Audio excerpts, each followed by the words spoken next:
Vamos a ver entonces, jóvenes, si comenzamos la clase sincrónica del día de hoy. Para eso tienen en la pantalla un mapa. A ver si se dan cuenta, ese mapa, ¿qué es lo que nos muestra? Es un mapa que contiene una división política, ¿no? Ahí podemos observar muchas cosas, pero a ver si ustedes se dan cuenta de qué es ese mapa. Y más importante aún, ese mapa no es un mapa actual, es un mapa que corresponde a otro siglo. Bueno, a ver a qué siglo y hasta, si se animan, a qué año puede corresponder este mapa. Fíjense, es difícil encontrar los mapas en español muchas veces de los temas que estamos trabajando, así que verán que este está escrito en inglés. Florencia, muy bien, Florencia pone, es un mapa de la Unión Soviética. Valentina pone, es un mapa que tiene que ver con la división de la URSS. Bueno, bien, sí, sí, por supuesto, ambas respuestas en este caso eh, son correctas porque nosotros probablemente en esta y en la otra clase estamos estudiando justamente la disolución de la Unión Soviética, la caída de la URSS. Como pueden ver en este mapa, que representa al estado más grande del mundo en su momento, que fue justamente la Unión de las Repúblicas Socialistas Soviéticas, este estado, que estuvo vigente desde su creación formal en el año 1922, allá por un 30 de diciembre, hasta el año 1991. O sea, casi 70 años tuvo este estado, que fue un macroestado, que incluía muchas repúblicas que se anexaron a él de manera voluntaria. ¿Alguien sabe qué cantidad de repúblicas integraban la URSS? Pónganlo en el chat.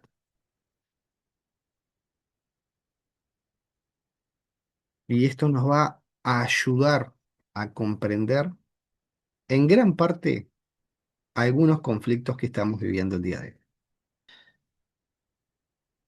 Muy bien, Florencia. Florencia pone con signo de pregunta. ¿No eran 15? Claro que sí. Eran 15 estados, 15 repúblicas que ocupaban ese gran espacio geográfico, justamente, bajo el nombre de Unión de las Repúblicas Socialistas Soviéticas. ¿Tá? Vamos a ir marcando en el mapa algunos de estos estados. Bueno, el más grande de ellos lo estamos viendo, que es este que está en color rosado claro. El más grande de ellos era Rusia, que todavía sigue siendo Rusia el país en extensión geográfica más grande del mundo. Pero también estaban, si vamos hacia el norte, hacia el noroeste del territorio soviético, tenemos a Estonia, lo estoy señalando con la manito, tenemos a Lituania, tenemos a Letonia, Estonia, Letonia y Lituania. Esos son los tres estados bálticos, justamente por el mar Báltico que se encuentra acá. ¿Tá? Los tres estados bálticos de la Unión Soviética. Luego tenemos, como dijimos, también Rusia, que es el que está acá, el más grande de todos, Bielorrusia y limitando con Rusia, a Ucrania. ¿Sí? Este, esta república, este territorio, que hoy se encuentra en una guerra con su vecina Rusia. Bueno, repasando entonces, vamos a ver qué pusieron en el chat. Ah, muy bien, muy bien, muy bien, muy bien. Acá Florencia ya me puso los 15 estados, muy bien, y numerados. Espectacular. Así que estados que forman parte. repúblicas que forman parte de la Unión Soviética, ese macroestado que estuvo vigente entre 1922 y 1991 son las siguientes. La más grande de todas y que sigue siendo el país más grande territorialmente a nivel mundial es Rusia. Luego Ucrania, luego Bielorrusia, luego Moldavia, luego Estonia, Lituania y Letonia. Y hago hincapié en estos porque van a tener que ver con un proceso que vamos a ver más adelante. Georgia, Georgia, no Georgia, Georgia, Armenia, Azerbaiyán, Kazajistán, Uzbekistán, Kirguistán, Tayikistán y Turkmenistán. Esas son las 15 repúblicas que para el año 1989, ya que este es un mapa de 1989, integraban la Unión de las Repúblicas Socialistas Soviéticas. Pregunto, a ver si ustedes me pueden contestar, porque vamos a ir viendo características generales de la URSS en todo ese periodo, con algunas particularidades de los líderes que allí gobernaron. ¿Cuál es el tipo de economía o qué tipo de economía es el que implementó la Unión Soviética? Los leo por el chat. O pueden activar el micrófono y hablar sin problema por el micrófono, chiquilines. Les voy a dar una pista.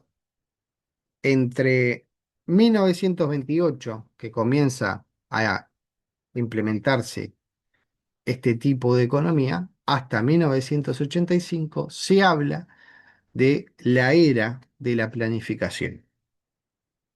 ¿Por qué será? ¿Por qué utilizaremos esta palabra? La palabra planificación. Vamos a ver. Muy bien, Florencia. Correcto lo que pone Florencia en el chat. Estamos hablando de una economía planificada, de una economía centralizada. Por lo tanto, esa va a ser la característica en todo este periodo que vamos a indagar de la Unión Soviética. Un tipo de economía llevada adelante mediante la planificación. Inicialmente planificación por 5 años y en algún momento por 7 años.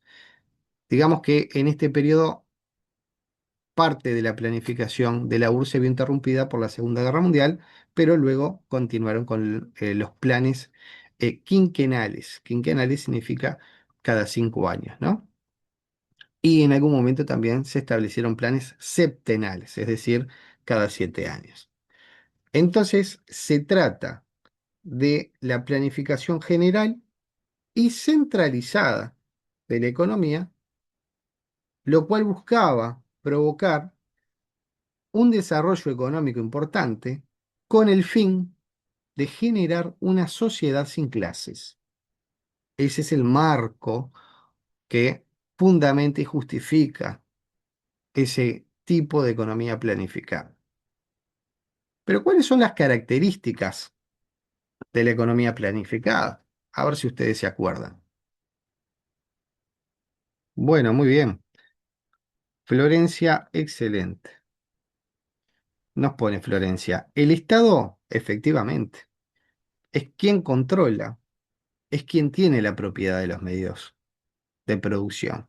Esto es, como muy bien pone Florencia en el chat, las fábricas, las tierras, los recursos, todo aquello que nos sirve para producir algo. Luego, también ponen que no existe la propiedad privada. Es correctísimo. No existe la propiedad individual privada, a no ser lo más básico, un cepillo de diente, un jabón, un vaso. El resto, la vestimenta, el resto no es propiedad privada. ¿Tá? Lo que pone muy bien Florencia acá en el chat, las fábricas, las tierras eran propiedad del Estado. Muy bien, el gobierno decide qué producir, cómo producir y para qué producir. Y acá va una pregunta para que ustedes razonen con de forma comparativa. En el mundo occidental, en el mundo capitalista, ¿quién decide qué producir, cómo producirlo, para qué producirlo, para quién y el precio? ¿Quién es que decide todo eso en el mundo capitalista? Después Florencia pone, bueno, los precios y salarios están fijados por el Estado, palabra clave que pones después, no por el mercado. Y el objetivo principal no era el beneficio económico, lo cual es correcto, sino satisfacer las necesidades de la población para y fortalecer al Estado, ¿no? Bueno, muy bien, Florencia, muy buena intervención por el chat. Está correctísimo lo que has puesto por ahí. Después Valentina pone empresas. Eh, Valentina acá está dando respuesta a la pregunta que yo hice hace unos segundos. En la economía capitalista, ¿quién decide qué producir, para quién, cómo hacerlo y el precio de esa producción? Piénsanlo. Espero respuestas por el chat. Comparemos el mundo capitalista con el mundo comunista. Muy bien, Valentina pone el mercado. Exactamente. En el mundo capitalista, el que decide qué producir, para quién, cómo hacerlo y también el precio es el mercado, ¿sí? Y ese mercado está integrado por esa ley, la ley de la oferta y la demanda. De acuerdo a las necesidades es lo que se produce, ¿no? Y voy a poner un ejemplo muy concreto. Si ustedes se acuerdan, el año 2020, cuando padecimos todos la crisis del COVID, la pandemia, hubo algo muy interesante que pasó con el alcohol en gel. El alcohol en gel, que antes de la crisis venía saliendo un precio, pongámosle 200 pesos, el litro de alcohol en gel, inmediatamente a que comience esa crisis, dispara ese precio sube, pero sube muchísimo, a niveles disparatados, de llegar a pagar 400, 500 pesos un litro de alcohol en gel. ¿Por qué se dio esto? Porque había mucha demanda del producto y poca oferta del mismo. Mucha demanda de alcohol en gel y poco stock para cubrir esa demanda. Entonces, el mercado, la oferta y la demanda, en este caso, lo que hace, bueno, es regular ese stock a través de los precios y el precio sube de manera disparatada, porque es un producto que es necesitado, porque es un producto que es requerido en ese momento. Entonces el precio se dispara. Luego que se regulariza la producción de alcohol en gel y que se empieza a producir más, los precios de ese producto comenzaron a bajar y a estabilizarse, ¿no? Entonces ahí se empieza a estabilizar, eh, a existir un equilibrio entre la oferta y la demanda. Por lo tanto, esa es la dinámica de las economías capitalistas, que están reguladas no por un Estado que dice el alcohol va a salir tanto y se va a producir tanto. No. ¿Quién regula la cantidad de producción y quién regula el precio? Va a ser justamente la oferta, la demanda, o sea, la necesidad que se requiera de ese producto y las personas dispuestas a comprarlo, porque lo necesitan, ¿verdad? Entonces, ahí están las diferencias fundamentales entre una economía del tipo soviética, implementada en la URSS, a través de una planificación muy estricta, donde el Estado definía, bueno, este plan quinquenal hay que dirigir toda la fuerza de producción hacia el sector militar. Pero si yo hago eso, descuido otros sectores de la economía, descuido los bienes de consumo por ahí. Y eso me va a llevar a escasez de determinados productos.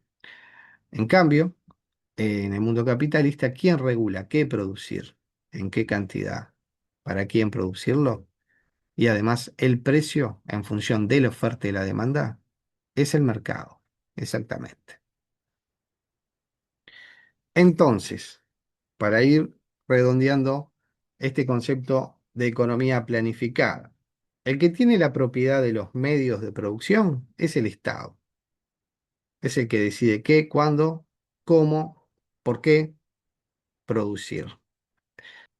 Por lo tanto, la producción no va a responder a las necesidades individuales, sino a las metas colectivas. Esas metas colectivas van a ser definidas por la planificación económica. Y en el caso particular de esa planificación central en la Unión Soviética, las decisiones las va a tomar un organismo de planificación central llamado el Gosplan, que es quien elabora dichos planes quinquenales y establece las directrices y metas a lograr en esos plazos que van a ser preestablecidos. Una de las primeras clases que tuvimos, hablamos de los regímenes totalitarios y ahí habíamos conversado sobre algunos ejemplos. Habíamos mencionado el nazismo, habíamos mencionado el fascismo, pero también habíamos mencionado el estalinismo. Estalinismo que está centrado en la figura de este señor, José Stalin. Se estableció durante su periodo de gobierno, durante su mandato, durante su liderazgo de la Unión Soviética, que lo ubicamos entre 1927 y 1953, año en el que muere, un gran culto a su personalidad. Llevó adelante esto de la planificación económica a través de los planes quinquenales y propuso, dentro de esa planificación, focalizar el desarrollo en la industria pesada, específicamente en la producción de armas. Como otra de las características que habíamos mencionado del estalinismo, tenemos también el control de la cultura, el control de la información, el control de la enseñanza, el control del desarrollo científico y para no dejar atrás la persecución de todos aquellos que se opusieran al régimen y a las verdades, entre comillas esto de verdades, ¿verdad? Y a las verdades que daba el régimen, las cuales eran incuestionables. Consecuencia del estalinismo, millones y millones de personas muertas, sobre todo por persecuciones, opositores al régimen.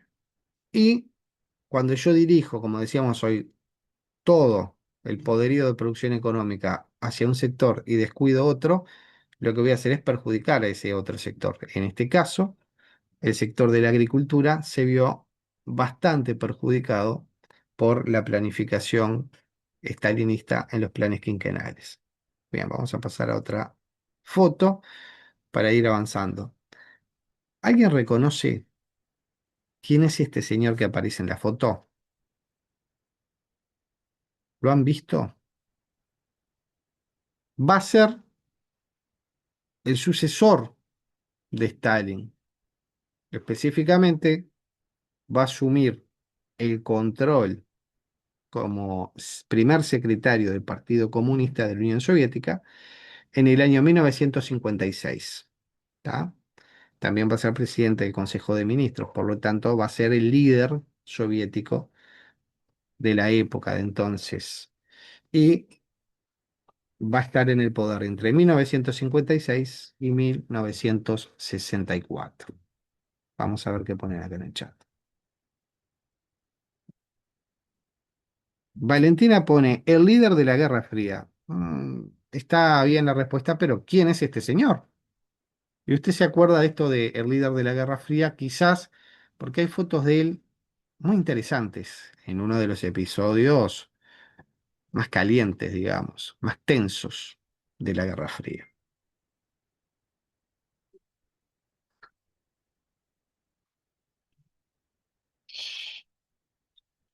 Bueno, vamos a ver.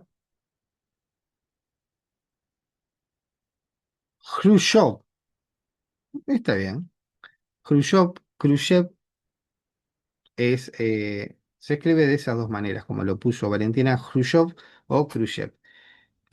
Nikita Khrushchev es este señor. ¿Tá? Es, bien, ¿no? Está bien escrito porque se escribe de esas dos maneras, Valentina. Nikita Khrushchev, 1956-1964, dijimos, secretario general del Partido Comunista de la Unión Soviética, presidente del Consejo de Ministros de la URSS, y que era considerado por Stalin en vida, porque Stalin muere en 1953. Este señor era considerado por Stalin como un bufón, ¿ah?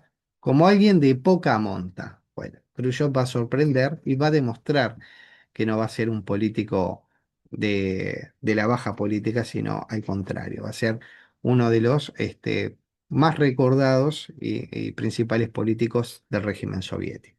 Y vamos a ir viendo por qué. Lo primero que hace Nikita Khrushchev en el 20º Congreso del Partido Comunista de la Unión Soviética denuncia en ese Congreso, es decir, no lo hace público. Estos documentos van a ser públicos 30 años más tarde, los vamos a conocer, ¿no? Pero él denuncia ahí, en ese 20º Congreso del Partido Comunista, los crímenes del estalinismo, las persecuciones estalinistas, ¿tá? Y propone una alternativa al estalinismo bajo el concepto de desestalinización. Es decir, critica fuertemente aquellas acciones llevadas adelante por Stalin y con las cuales él no estaba de acuerdo. Entonces, por lo menos desde el discurso, ¿por qué digo esto? Porque desde el discurso, Khrushchev va a proponer, bueno, que existan garantías para los ciudadanos soviéticos, garantías de seguridad para los ciudadanos soviéticos, amnistías políticas, terminar con las purgas, terminar con las persecuciones, escuchar a aquellos intelectuales que aporten al régimen y que tengan no solo elementos que aportar a favor, sino también de crítica. Repito, todo esto en el discurso, de la boca hacia afuera, por ponerlo con esa imagen. Y una de las cosas más interesantes que, que va a hacer Nikita Khrushchev y más apasionantes, diría yo, del siglo XX, es darle un fuerte respaldo al programa espacial soviético. Un programa espacial que va a estar a la delantera desde 1957 hasta 1969, va a estar a la delantera de los Estados Unidos, va a ir por delante de los Estados Unidos. Esto, por ejemplo. Esto ya les, bueno, a ver si ustedes me dicen qué es esto, así no se los digo yo. Es más, esto hay una copia, una réplica exacta en el planetario de Montevideo. Si lo pueden visitar y ven la réplica de este objeto en tamaño real. A ver si alguien me puede decir qué es esto que vemos en esta foto. Muy bien. Acá alguien puso Florencia. Ah, muy bien. Ahora sí, se activó el chat. El Sputnik, muy bien, Florencia. Valentina pone un satélite. Exactamente. El Sputnik fue el primer satélite de la Unión Soviética, pero no solo de la Unión Soviética. El primer satélite que coloca la humanidad en el espacio. ¿Tá? Mes de octubre del año 1957, la URSS sorprende al mundo anunciando que han puesto un objeto terrestre en la órbita del planeta. Fue un primer satélite que el cual emitía una señal y esa señal se captaba desde la Tierra, ¿verdad? Esto fue como una patada muy fuerte para los Estados Unidos, que también estaban con sus intentos, ¿tá? de, bueno, ir teniendo avances tecnológicos, sobre todo en la cohetería. ¿Por qué? Porque para poner esto en el espacio yo necesito desarrollar eh, el cohete que lo lleve al espacio, ¿tá? Y los rusos estaban teniendo importantes desarrollos en la cohetería. Si habrá sido importante esto del Sputnik que provoca que los Estados Unidos tiempo después funde la NASA como una agencia nacional aeroespacial justamente para investigar y desarrollar tecnologías aeroespaciales. Bien, quería mencionar esto y ya que estamos por acá, vamos a mostrar esta otra foto. Este señor, que es este mismo, ¿alguien sabe quién es?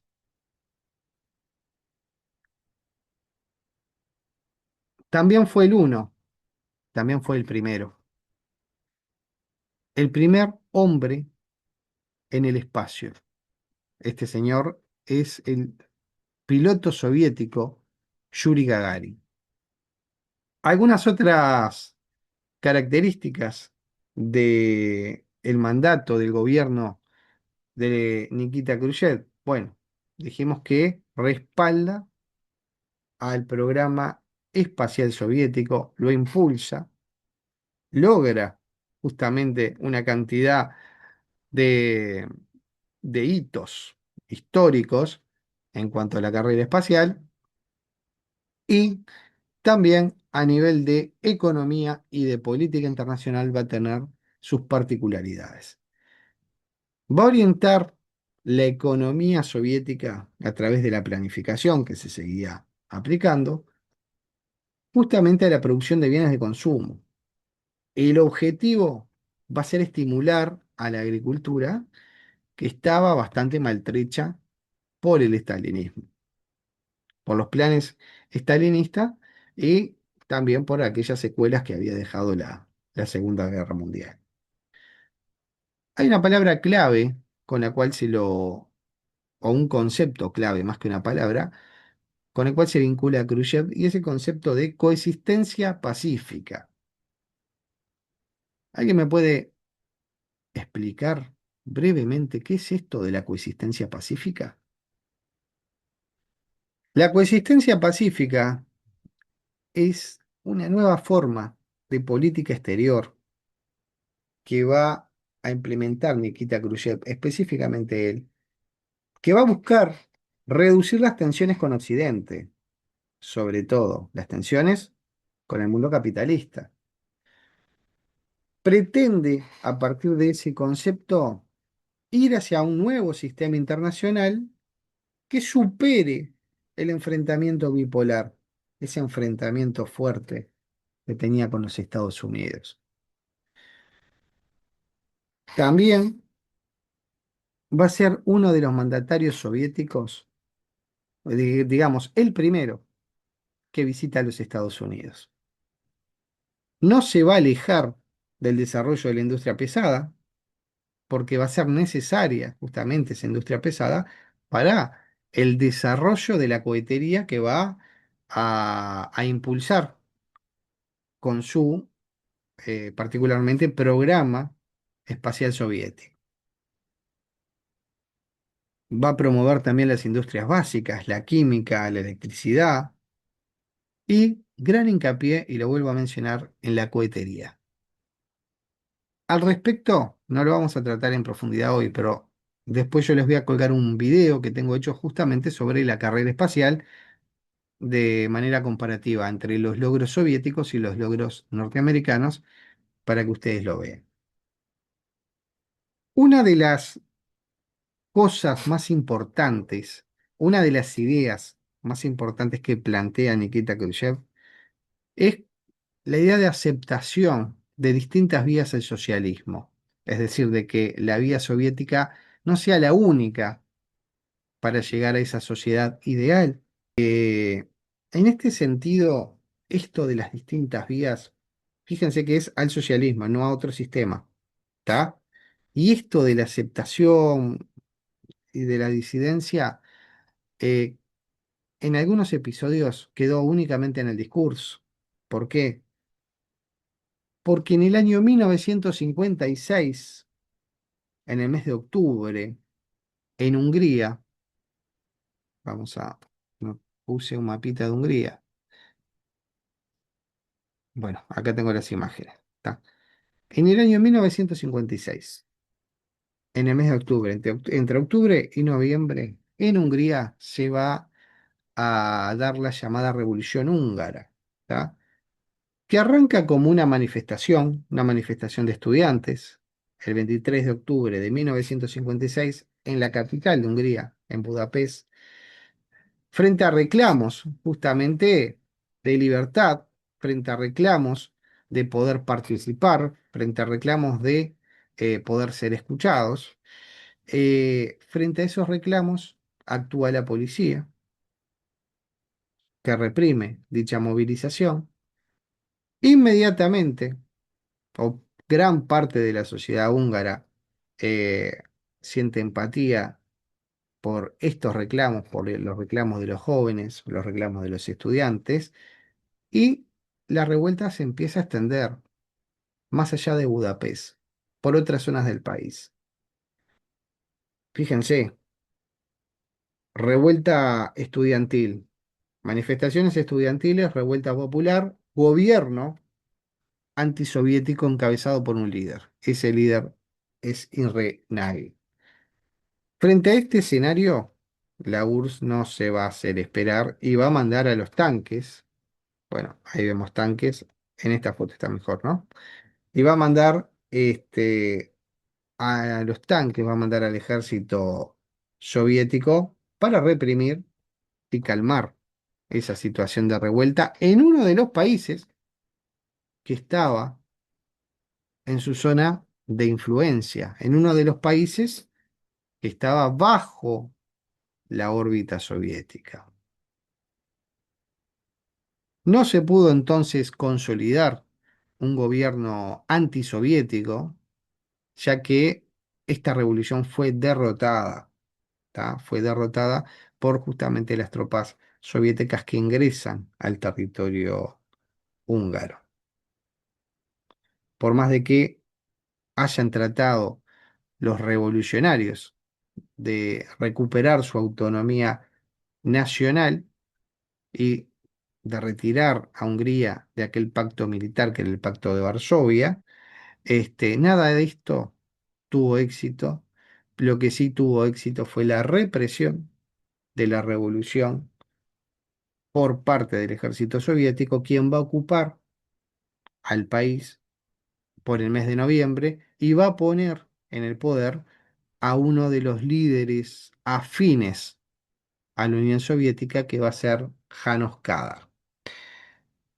Muchos revolucionarios, incluso el líder Imre Nagy, van a ser ejecutados, van a ser asesinados por el régimen soviético, ¿no? Este episodio es recordado por el pueblo húngaro y prueba de ello es esta estatua que se encuentra en Budapest eh, en homenaje a este señor que fue ejecutado por alzar la voz, por sumarse a la rebelión contra las fuerzas soviéticas. Imre Nagy, esta estatua se encuentra justamente en la capital de Hungría, recordando aquellos episodios de octubre y noviembre de 1956. Esto lo mostramos como un elemento de crítica entre el discurso y lo que pasó en la realidad, ¿no? Entre el discurso, algunos elementos del discurso de Nikita Khrushchev y la represión de la Revolución Húngara de 1956. Sí, lo que va a llevar adelante Nikita Khrushchev es esto. Va a tratar de acercarse a, entre comillas, su enemigo, a los Estados Unidos. ¿Está? Y acá en la foto, esta es una foto muy, muy interesante, que da cuenta de un episodio al cual se le llamó el debate de la cocina. Quien está al centro es Nikita Khrushchev, quien está a la derecha, o sea, observando la pantalla a la derecha, es en ese entonces el vicepresidente norteamericano Richard Nixon. Ser en la Exposición Nacional Estadounidense, en Moscú, en un parque, en el parque Sokolniki, que va a funcionar entre el 25 de julio y el 4 de septiembre de 1959. El objetivo era mostrar el arte, la moda, los automóviles, las cocinas futuristas, las casas modelos y el estilo de vida capitalista, o lo que es lo mismo decir, el estilo de vida de los norteamericanos. Este debate de la cocina fue un momento pintoresco que quedó registrado, ¿no? En cámaras y en fotos cuando el vicepresidente Nixon eh, discute, pero de manera amable se da la discusión, cada uno mostrando sus fundamentos sobre cuál de los dos sistemas es mejor y por qué. Esto es interesante porque abre la invitación de Nixon a Khrushchev para que Khrushchev viaje a los Estados Unidos. Y se va a producir, fíjense, días más tarde, ¿no?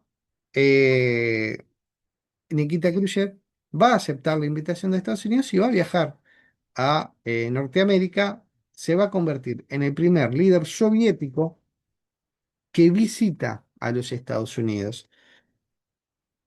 Esto está documentado en muchas filmaciones que se han recopilado de este episodio, de esa visita en la cual estuvo 13 días en suelo norteamericano, el líder soviético. Fíjense lo que significaría esto para la sociedad norteamericana.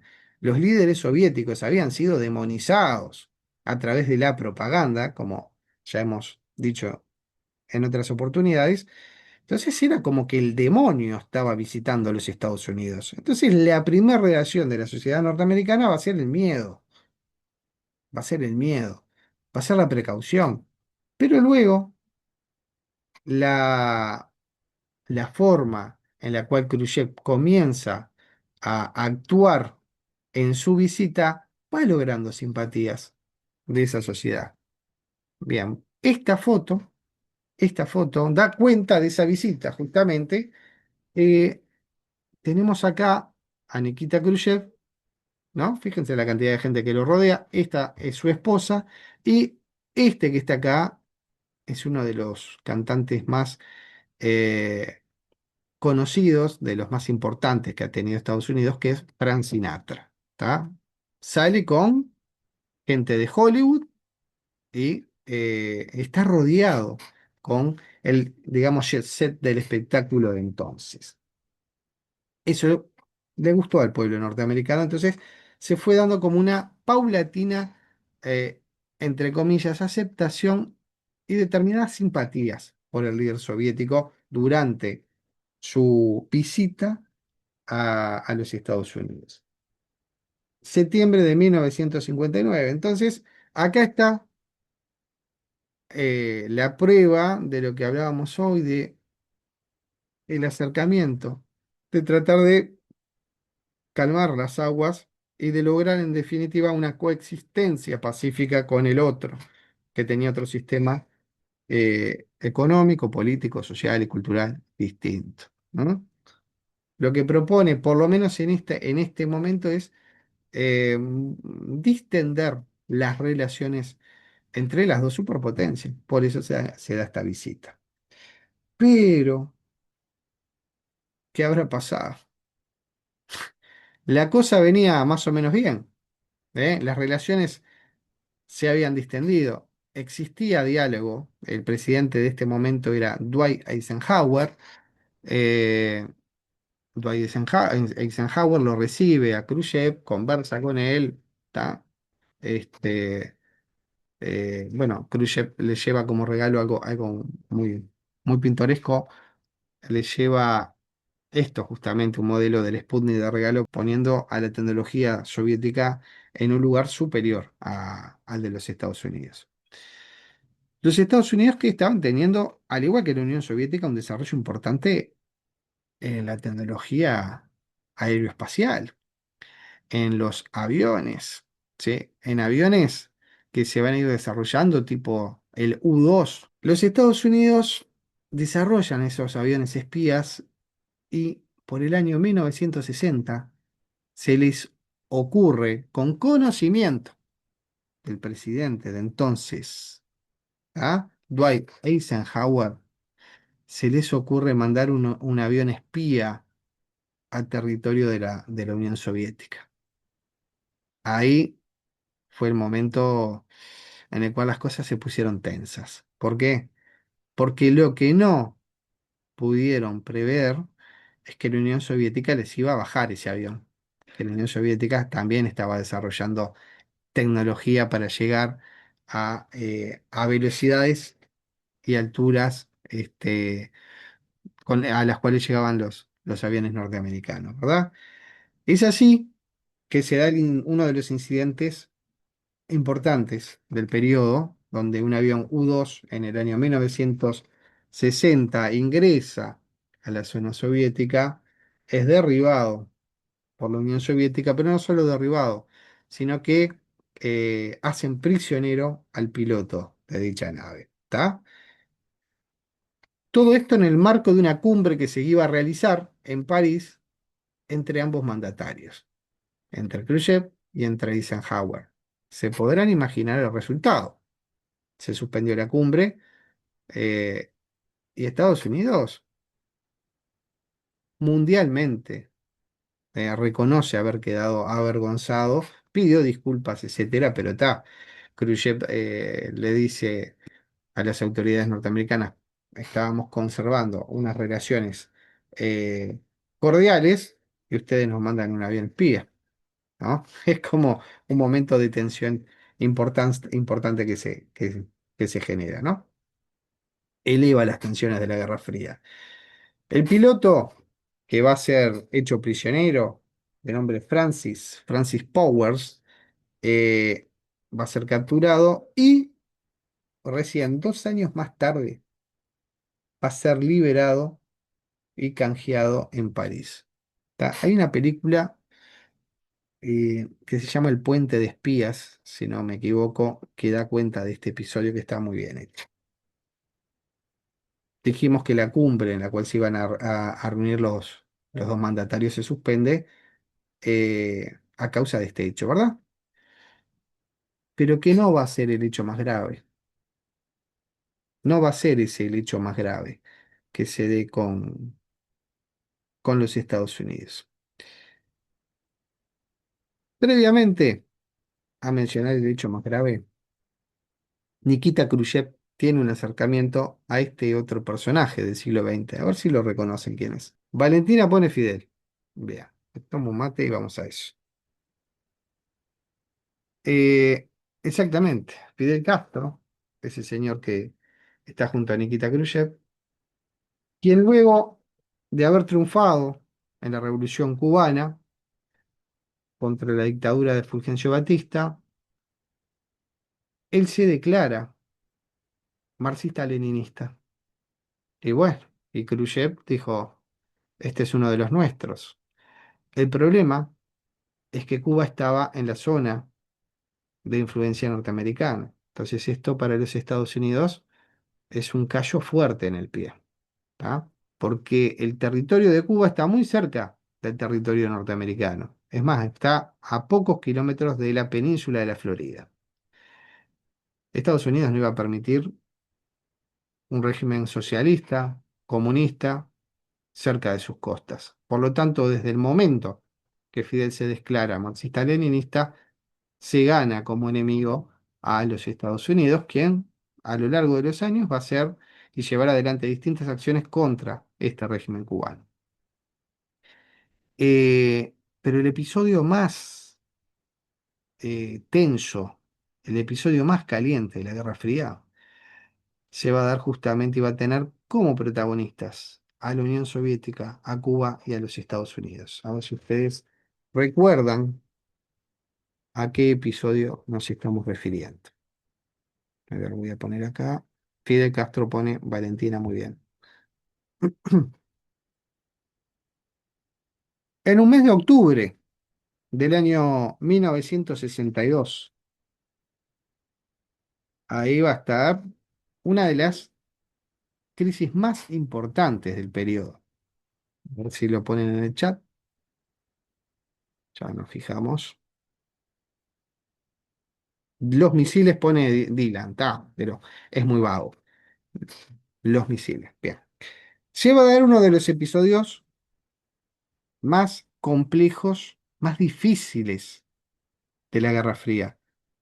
En ese entonces, vamos a ver si puedo avanzar en las fotos, el presidente, que no se ve muy bien, me quedó pixelada, de los Estados Unidos va a ser este señor, John Fitzgerald Kennedy, que acá lo vemos reunido antes de esta crisis del año 62, lo vemos reunidos con Nikita, hemos reunido a John Fitzgerald Kennedy con Nikita Sergeyevich Khrushchev.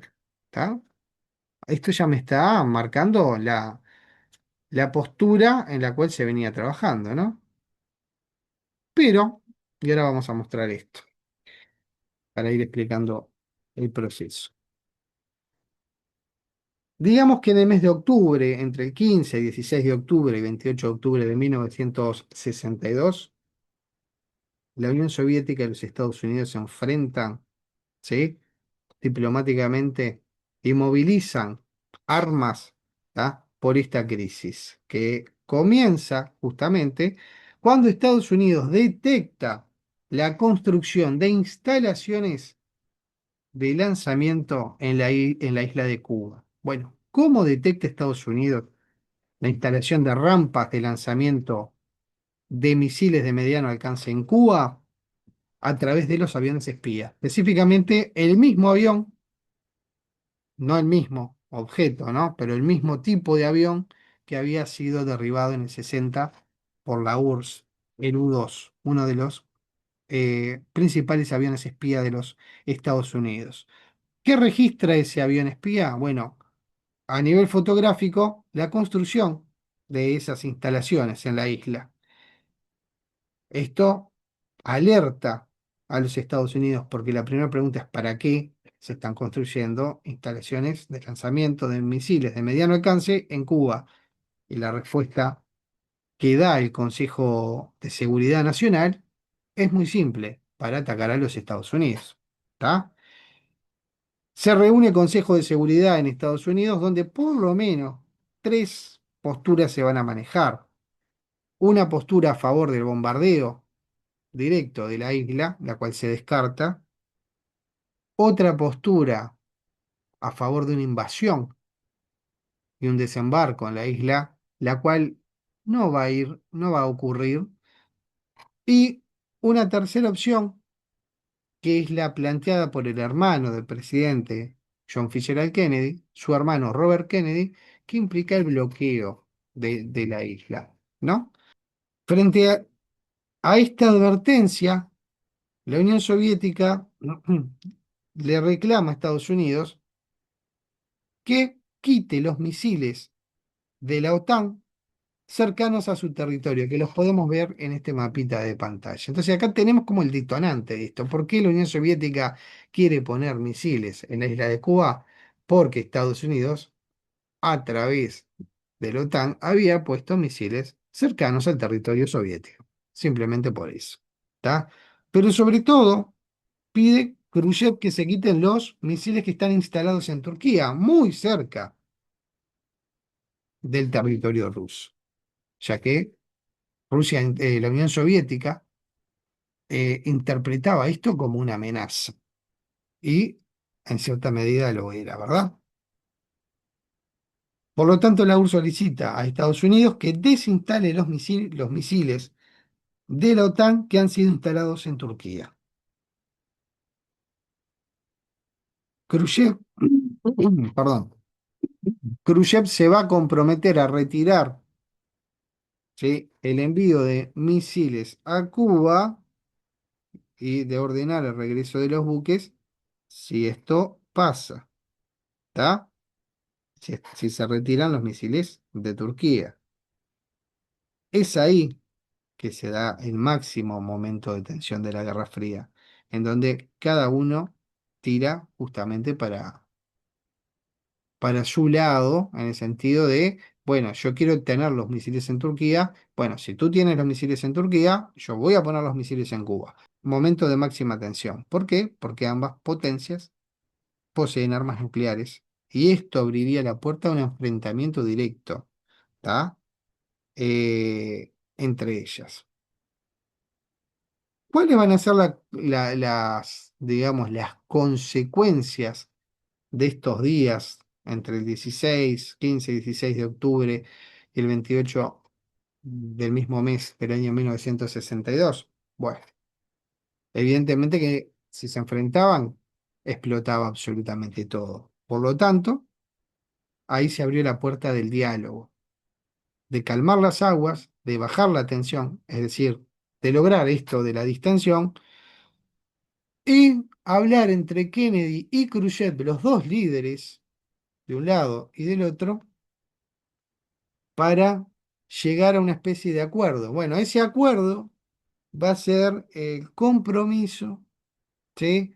de abordar directamente si estas cuestiones cuando escalen, el compromiso del desarme, de mantener conferencias a futuro para eh, ir en contra a esa carrera armamentista, sino al contrario, en ir provocando el desarme, sobre todo de las armas más poderosas.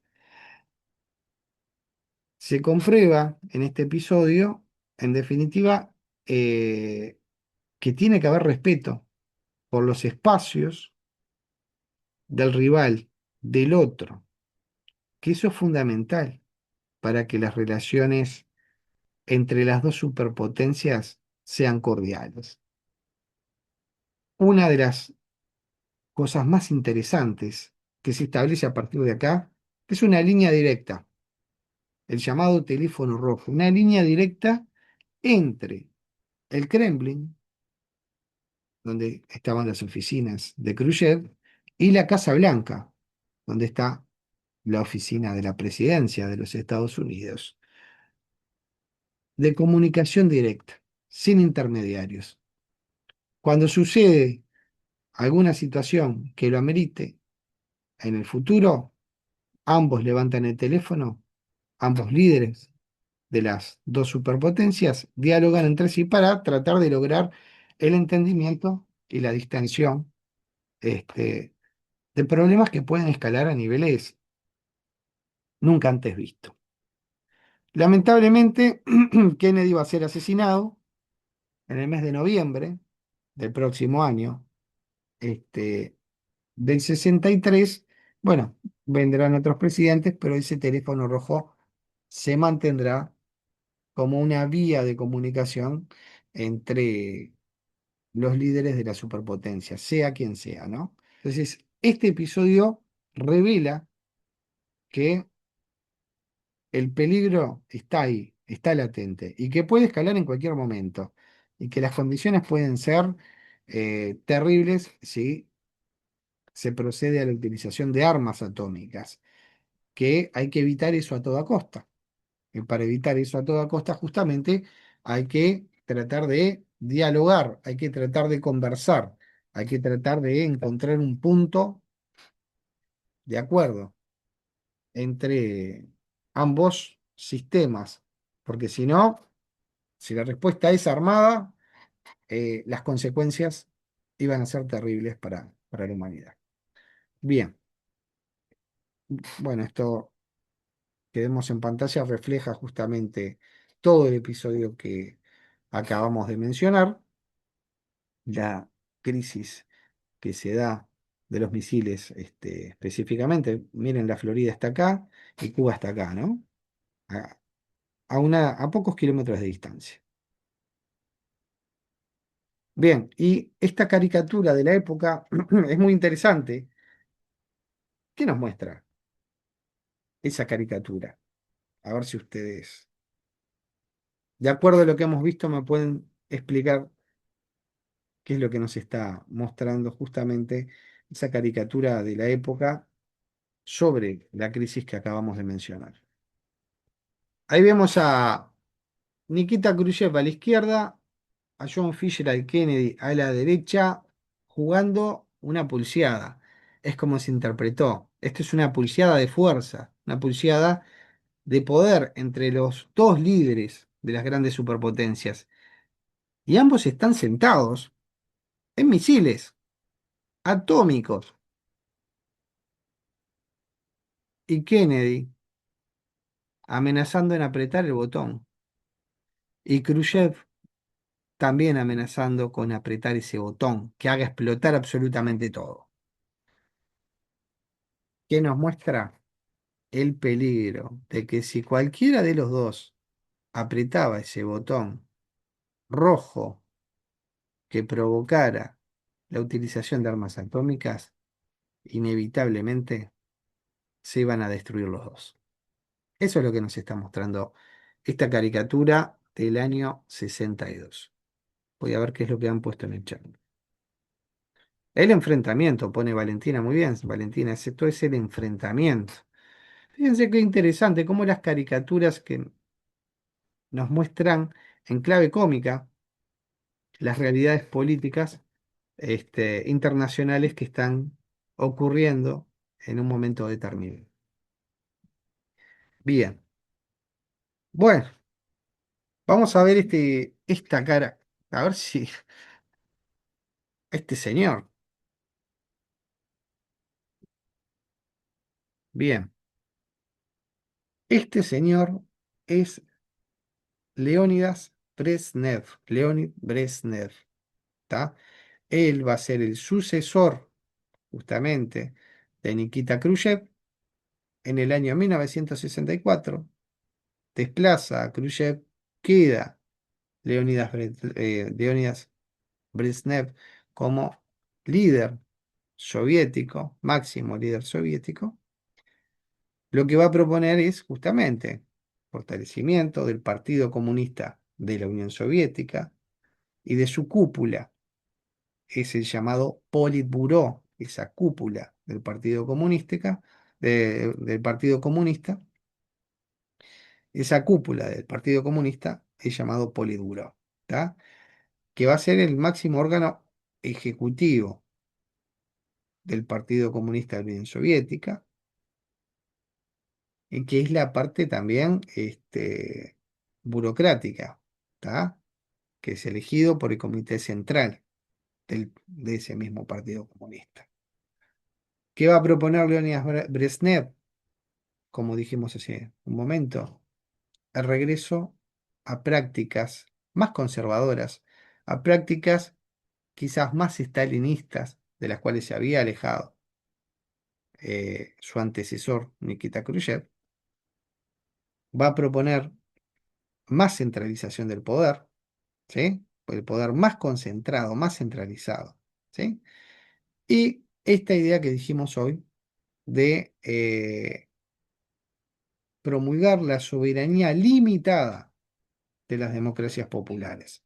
¿Qué significa esto de soberanía limitada? Bueno, decirle a aquellos países en los cuales gobernaban los partidos comunistas bajo las directivas del Partido Comunista de la Unión Soviética, bajo las directivas del poder soviético, es decirle, bueno, usted antes tenía estos derechos, ahora va a tener menos. Simplemente eso. Limitar la soberanía es limitar, sobre todo, los derechos, entre comillas, porque si hablamos de la órbita soviética, eh, podemos decir de que hay innumerables derechos que no se cumplen de acuerdo a aquella Declaración Universal de los Derechos Humanos que vimos en la clase anterior. ¿Tá? Entonces, esa va a ser la línea que va a proponer Leónidas Brezhnev, quien va a gobernar desde 1964 hasta 1982. Voy a fijarme qué es lo que han puesto en el chat. El enfrentamiento, pone Valentina, bien. Brezhnev, puso Lucas. Exacto, bueno. Leonidas Brezhnev. 1964 hasta 1982. Luego va a asumir este otro señor, entrado en años, con 68, 69 años, ¿no? Yuri Andropov. Pero es lógico, ya tenía una edad avanzada, ¿no? Entonces, Yuri Andropov se muere. Y lo va a suceder este otro señor. Este otro señor es Konstantin Chernenko. Este, cuando asume el poder como líder soviético, bueno, está bien. Tenía más de 70 años, 70 y algo. Y la consecuencia también, muere. ¿Está? Andropov desde el 82 hasta el 84, Konstantin Chernenko del 84 hasta el 85, pero en unos primeros meses donde muere. Finalmente va a ser sucedido por este otro señor, que es el que nos interesaba trabajar hoy, pero lo vamos a trabajar la próxima clase en profundidad, que es uno de los personajes políticos, una de las figuras políticas más importantes del siglo XX, de fines del siglo XX, y yo diría, sin duda, de las más importantes, porque hay un antes y un después de él, con la historia de la Unión Soviética. Bueno, este señor es Mikhail Gorbachev, Mikhail Sergeyevich Gorbachev, quien va a proponer asumir el poder en marzo de 1985 y proponer una serie de reformas a las cuales llamamos perestroika, y él llamó perestroika, que tendrán consecuencias inevitables para la Unión Soviética. ¿Tá? De él nos vamos a ocupar eh, la próxima clase. ¿Tá? No se olviden, chiquilines, Mijail pone Valentina muy bien. Mijail Gorbachev, o Gorbachev o Gorbachev, se escribe de ambas maneras. De él vamos a hablar la próxima